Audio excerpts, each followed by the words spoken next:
আলহামদুলিল্লাহ, সমস্ত প্রশংসা মহান রব্বুল আলমিনের। যে মহান রব্বুল আলমিন আল্লাহ সুবহানাহু ওয়া তাআলা আজকে রমাদানুল মুবারকের শেষ দশকে যেই মুহূর্তে মুমিনরা লাইলাতুল কদর তালাশ করছে, লাইলাতুল কদর কখন হবে এই অপেক্ষা রয়েছে। কত মুমিন খুঁজতেছে, হতে পারে আজকে হয়তোবা লাইলাতুল কদর। সম্মানিত হাজিরিন, অনেকের অন্তরে এই প্রশ্নটি জমে আছে বা অনেকে প্রশ্ন করেছে যে আজকে ২৭তম রজনী, আজকে কি লাইলাতুল কদর? সম্মানিত হাজিরিন, এটি বাংলাদেশের একটি কালচার হয়ে গিয়েছে যে ২৭তম রজনী হলেই মনে হয় লাইলাতুল কদর আল্লাহ সুবহানাহু ওয়া তাআলা বান্দার আমলনামায় দিয়ে দিচ্ছে। এটা আসলেই ভুল কথা। কেননা আল্লাহ রাসূল সাল্লাল্লাহু আলাইহি ওয়াসাল্লাম দেখেন কত সুন্দর করে আমাদেরকে বুঝিয়ে দিয়েছেন, তাহাররাউ লাইলাতুল কদরি ফিল উইতরি মিনাল আশরিল আওয়াখির মিন রমাদান। অর্থাৎ আল্লাহ রাসূল সাল্লাল্লাহু আলাইহি ওয়াসাল্লাম বলেন যে লাইলাতুল কদর হচ্ছে শেষ দশকের বেজোর রাত্রগুলো। অর্থাৎ বেজোর রাত্রে তোমরা যদি বেশি বেশি ইবাদত করতে পারো। সেই দশকের বেজোর রাত কয়টি? আল্লাহ রাসূল বলেন সেই দশকের বেজোর রাত্র হচ্ছে 5টি, 21, 23, 25, 27 এবং সর্বশেষ রাত হচ্ছে 29। এই 5টি রাত যদি কেউ যথাযথভাবে, সঠিকভাবে, পূর্ণাঙ্গভাবে মহান রবের লাইলাতুল কদরের তালাশ করতে থাকে, মহান রবের সন্তুষ্টি করার লক্ষ্যে, তবে নিশ্চয়ই জেনে রেখো তোমাদের জন্যই ওই রাত্রগুলো লাইলাতুল কদর দান করবে। সুবহানাল্লাহ। অতএব প্রিয় হাজিরিন, আপনারা যদি 21, 23, 25 এবং 27 ও 29 এই রাত্রগুলোতে যদি আপনি লাইলাতুল কদর তালাশ করেন, ইনশাআল্লাহ আপনাকে আল্লাহ সুবহানাহু ওয়া তাআলা লাইলাতুল কদর দান করবেন করবেন করবেন। সুবহানাল্লাহ বলি। আল্লাহ রাসূল যখন লাইলাতুল কদর তালাশ করতেন, সেই দশকে এমন একটি দোয়া করতেন লাইলাতুল কদরের জন্য। এই দোয়াটি যদি আপনারাও করতে পারেন তাহলে আল্লাহ রাব্বুল আলামিন আপনাদেরকেও এই লাইলাতুল কদরের বারাকা দান করবেন। সেই দোয়াটি হচ্ছে আল্লাহুম্মা ইন্নাকা আফুউন তুহিব্বুল আফওয়া ফা'ফু আন্নী। অর্থাৎ পরম দয়ালু, ক্ষমাশীল, আপনি ক্ষমা করতে ভালোবাসেন। অর্থাৎ আয় আল্লাহ ফা'ফু আন্নী, আয় রব আপনি আমাকে ক্ষমা করে দেন। বলেন আমিন।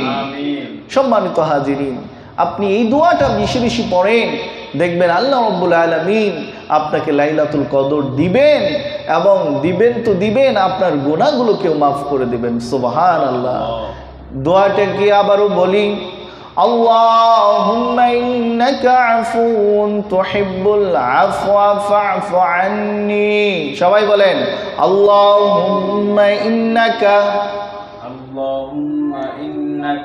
আফুউন তুহিব্বুল আফওয়া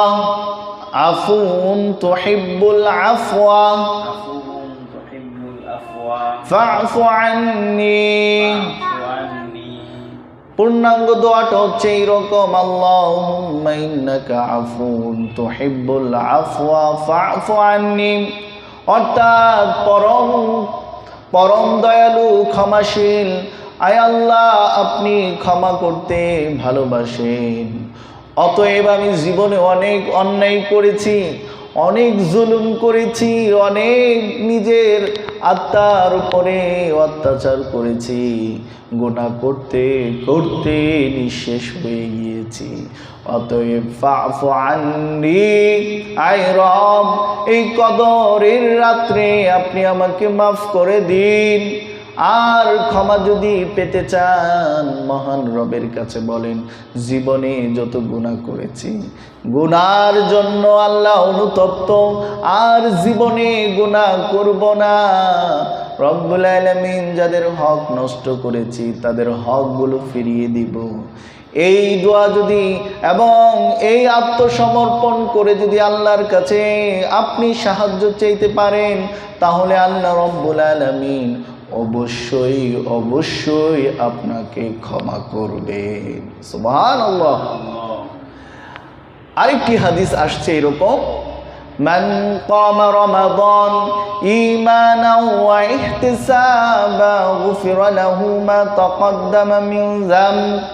যে ব্যক্তি রমাদানুল মুবারকে রাতের কিয়ামুল লাইলগুলো করবে, রাতে রাতে দাঁড়িয়ে দাঁড়িয়ে নামাজ আদায় করবে, আর দিনের বেলা রোজা রাখবে, আল্লাহ রব্বুল আলামিনের কাছে এমন ঈমান, তার এমন ঈমান রাখবে এবং এমন সওয়াবের আশা করবে, আল্লাহ রব্বুল আলামিন তার জীবনের গুনাহগুলোকে মাফ করে দিবেন।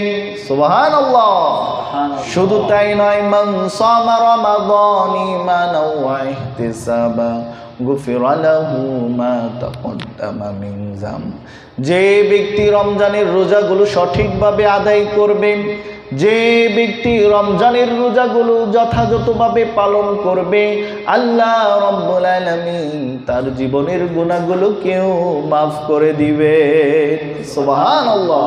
অতএব প্রিয় হাজিরিন, এই লাইলাতুল কদর, শুধু আমি কেন লাইলাতুল কদরের বিজয় রাত্র তালাশ করব?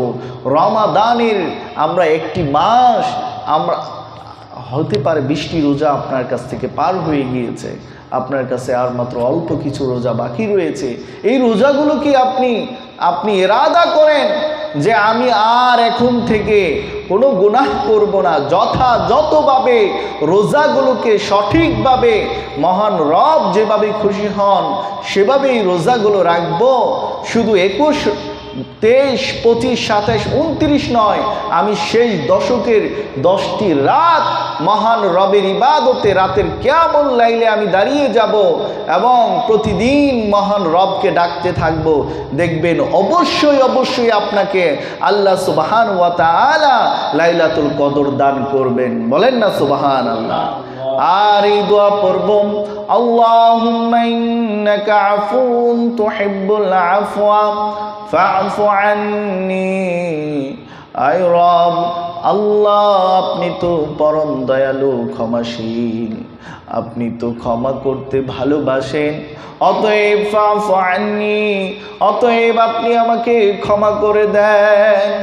আল্লাহর কাছে এভাবে আপনি ক্ষমা চান, দেখবেন আপনার ক্ষমা তো করবেই এবং আপনাকে ক্ষমা তো করবেই, এবং আপনার যে অভাব আছে, আপনার যে সমস্যা আছে, আপনার যেই যত রকমের সমস্যার সম্মুখীন রয়েছেন আপনি আল্লাহর কাছে সাহায্য চান, ইনশাআল্লাহ আল্লাহ আপনার সমস্যাগুলোকে সমাধান করে দিবেন। বলেন সুবহানাল্লাহ। কিছু মায়েরাও প্রশ্ন করে থাকেন যে যারা অসুস্থ থাকে, মাসিক অসুস্থ আছে, হায়েজ এবং নেফাসে, এবং এই সাধারণত মায়েদের এই সমস্যাটা থাকে, তো তাদের লাইলাতুল কদর বা তারা কি ইবাদত করতে পারবে কি? তারা কি নামাজ পড়তে পারবে লাইলাতুল কদরে? না বোন, আপনারা নামাজ পড়তে পারবেন না বা কোরআনও আপনারা স্পর্শ করে পড়তে পারবেন না।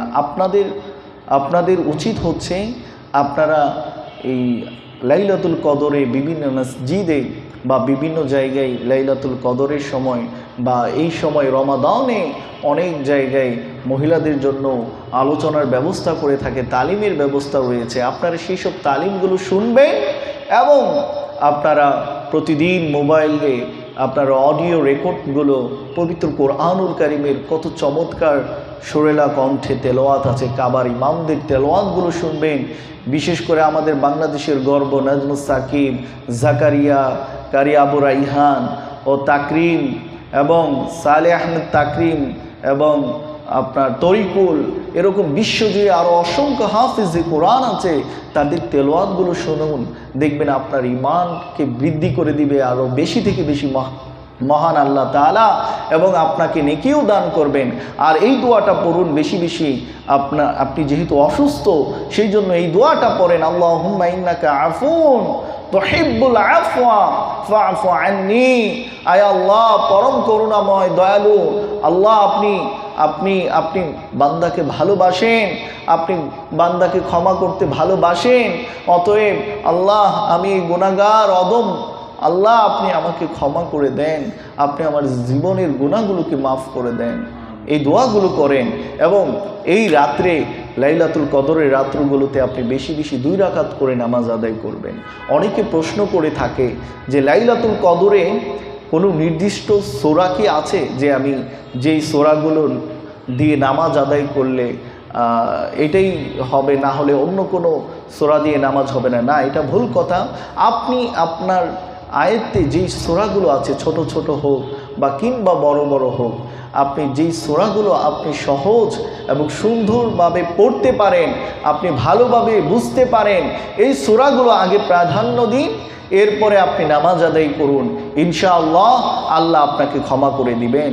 আর যারা যে সকল মায়েরা অসুস্থ রয়েছেন এই মাসে বা 1 মাসে অনেকে কিছু সময় অসুস্থ থাকেন, তাদের করণীয় হচ্ছে আপনারা ভালো কাজের আপনার সন্তানকে উৎসাহিত করুন, পাড়া প্রতিবেশীকে উৎসাহিত করুন, আপনার সন্তানকে স্বামীকে মসজিদে পাঠান, হ্যাঁ, লাইলাতুল কদর তালাশ করার জন্যে, তারাবির নামাজ পড়ার জন্যে এবং রমাদানের রোজাগুলো সঠিকভাবে যেন আদায় করতে পারে তাকে হেল্প করুন এবং মন্দ কাজে তাদেরকে প্রতিহত করুন এবং নিষেধ করুন এবং নিজে ভালো কাজ করুন, অপরকে ভালো কাজের আহ্বান করুন, উৎসাহিত করুন। ইনশাআল্লাহ আল্লাহ আপনাকে এই লাইলাতুল কদরের সমপরিমাণ, লাইলাতুল কদর খায়রুম মিন আলফি শাহর, অর্থাৎ আপনাকে শবে কদর হলো 1000 মাসের চেয়েও শ্রেষ্ঠ, অর্থাৎ এই 1000 মাসের শ্রেষ্ঠ এই মহিমান্বিত বরকত বারাকা আপনাকেও দান করবে। আল্লাহ আমাদের সকলকে দান করুন। সকলে পড়ছি আমিন। ওয়া আখিরু দাওয়ানা আলহামদুলিল্লাহি রাব্বিল আলামিন। আসসালামু আলাইকুম ওয়া রাহমাতুল্লাহ।